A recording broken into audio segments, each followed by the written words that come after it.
be meat for you, even as the green vegetables that I have given you all things. So the flesh with the life thereof, which is the blood, you shall not eat. That is, the meat that you eat should be thoroughly bled, rather than wringing the neck, the cutting and the bleeding, draining of the blood. Surely your blood of your lives will I require at the hand of every beast, will I require it, the hand of man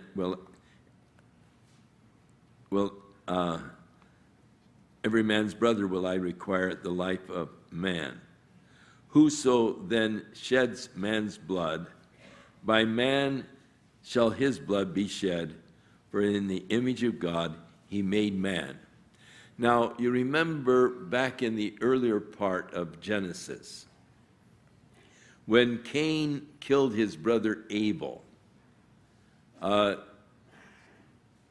God did not punish him with death. There was Lamech, who also told about killing a man in self-defense, and he was not put to death. But now God is establishing a period of human government, whereas in the human government, the basis for it is that if a man sheds the blood of another man, by man shall his blood be shed. It is interesting that capital punishment is something that is here declared to be a necessity by God, and yet it's interesting how that so many times there are those who are trying to remove capital punishment for those who are deserving of it. As we get into Leviticus, we'll find more about this capital punishment and how God sets forth the judgments for those who are guilty of certain crimes. To Noah he said, be fruitful and multiply, bring forth abundantly in the earth, multiply therein. And God spoke to Noah and to his sons, saying, and I, behold, I will establish my covenant with you and with your seed after you, and every living creature that is with you, and I will establish my covenant with you, neither shall all flesh be cut off any more by waters of a flood. Neither shall there be any more a flood to destroy the earth. And God said, this is the token of the covenant which I make between me and you and every living creature that is with you for a perpetual generation. Now, if you want to do a little interesting study the covenants that God has made with man on different occasions. God is making a covenant with Noah. The covenant is, I'll not destroy the earth again with a flood. The sign of the covenant is the rainbow in the sky. And so God said, I will set my bow in the cloud, and it will be a token of the covenant between me and the earth. With each covenant that God established, he established a covenant with Abraham, and God gave the sign of the covenant. God established a covenant with Moses. He gave the sign of the covenants. And so go through and study the covenants in the Bible and the signs that God gave for those covenants. It will come to pass when I bring a cloud over the earth that the bow will be seen in the cloud. And I will remember my covenant, which is between me and you and every living creature.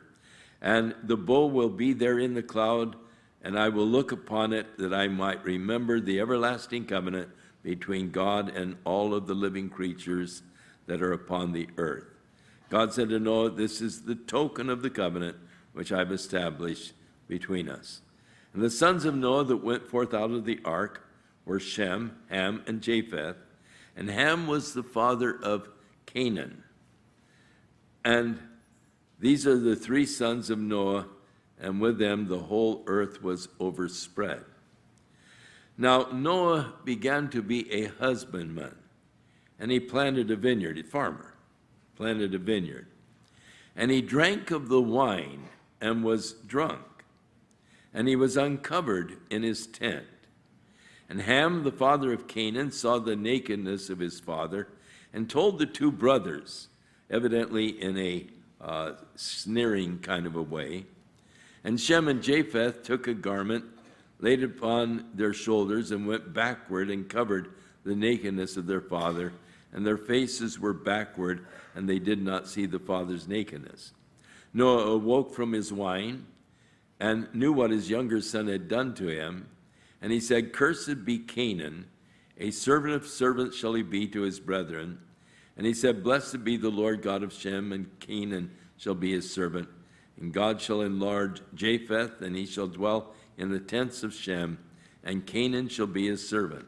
Noah lived after the flood 350 years, and so all of the days of Noah were 950 years, and he died.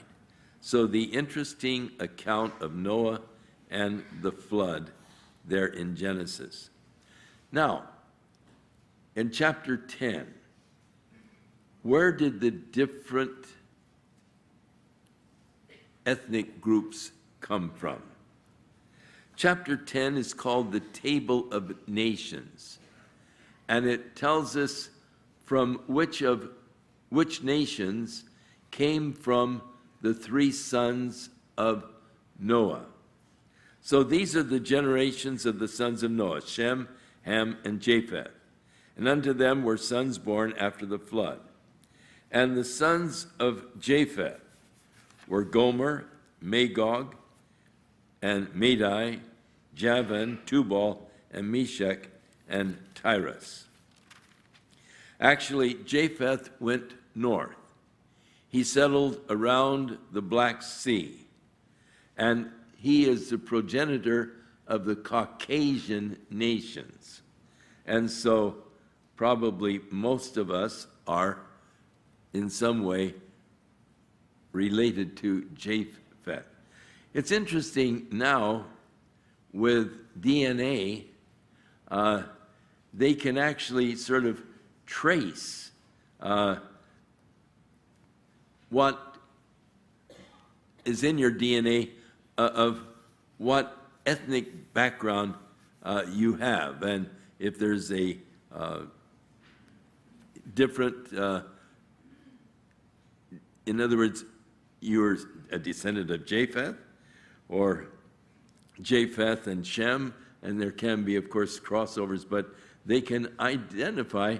And it's interesting that in the study of the DNA, you may think that you are,